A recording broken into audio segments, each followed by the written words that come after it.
ఇంకా welcome to the it's cine update channel భయ్యా. ఈ రోజు వచ్చేసి ప్రభాస్ అండ్ నాగశ్విన్ కాంబినేషన్ లో వచ్చిన కల్కి మూవీ ఫుల్ రివ్యూ అంటూ చూద్దాం.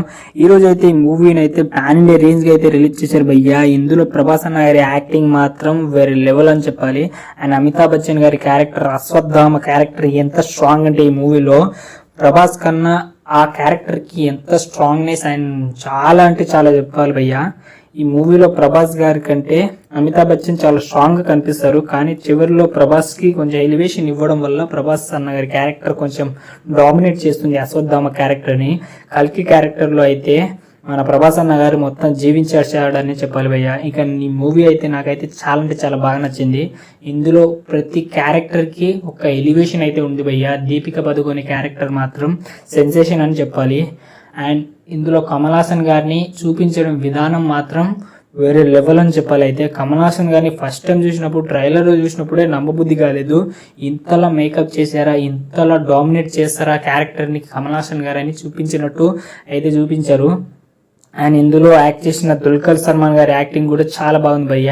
ఆయన రోల్ చిన్నగా అయినప్పటికీ కొంచెం డిఫరెంట్ గా అయితే చూపించారు రోల్ ని అయితే. ఇక ఈ మూవీ గురించి చెప్పాలంటే పాన్ ఇండియా కాదు భయ్య, పాన్ వరల్డ్ మూవీ అని చెప్పాలి. ఈ మూవీలో బీజిఎం బ్యాక్గ్రౌండ్ స్కోర్ అయితే వేరే లెవెల్ అని చెప్పాలి. ఆ బుజ్జి వచ్చే వాయిస్ తోటి మాత్రం మూవీ మాత్రం పిచ్చెక్కుతుంది. అందరికి గూస్ బంప్స్ అయితే తప్పకుండా వస్తుంది ప్రతి సీన్ గానీ.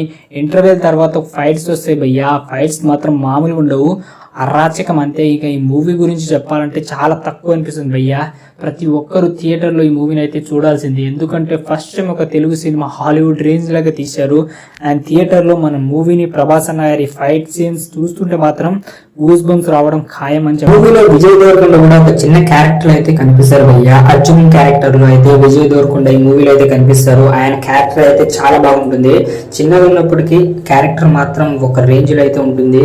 అండ్ ఈ మూవీలో డైరెక్టర్ ఆర్జీవి కూడా ఒక యాక్ట్ చేశారు భయ్య. ఆయన వచ్చినప్పుడు థియేటర్ లో అరుపులు మాత్రం మామూలు ఉండవు. ప్రభాస్ అన్న ఫ్యాన్స్ మాత్రం థియేటర్లు మొత్తం గల్లంతు చేస్తున్నారు భయ్య. ఈ మూవీలో ప్రభాస్ అన్న గారి ఫైట్ సీన్స్ మాత్రం నెక్స్ట్ లెవెల్ అని చెప్పాలి. మూవీకి మెయిన్ ప్లస్ పాయింట్ వచ్చేసి స్టోరీ భయ్య. అండ్ స్క్రీన్ ప్లే చాలా బాగుంది. అండ్ మూవీకి మెయిన్ వచ్చేసి మూవీలో క్యారెక్టరైజేషన్ ఇంట్రడక్షన్ మాత్రం చాలా ఒక రేంజ్ లో ఉంటుంది. ప్రభాస్ అన్న క్యారెక్టర్ ఒక 15-20 మినిట్స్ తర్వాత అయితే వస్తుంది భయ్య. ప్రభాస్ అన్న వచ్చినప్పుడు ఎంట్రీ సీన్ మాత్రం అదిరిపోయిందంటే. అండ్ ఈ మూవీలో క్లైమాక్స్ లో వచ్చే ఫైట్ మాత్రం అదిరిపోతుంది భయ్య. నాకైతే పిచ్చెక్కిస్తుంది మూవీ అయితే. ఈ మూవీని థియేటర్ లో చూడండి భయ్య. ఇలాంటి మూవీస్ తెలుగులో ఎప్పుడు వచ్చినా కూడా మనం ఎంకరేజ్ చేస్తూనే ఉండాలి. ప్రభాస్ అన్న గారు ఈ మూవీతో బాక్స్ ఆఫీస్ రికార్డులు మూత మోగిస్తారనిపిస్తుంది. ఫస్ట్ డే కలెక్షన్ మినిమం 200 కోట్ల పైనే ఉంటుందని అనుకుంటున్నాను. అండ్ ఈ మూవీ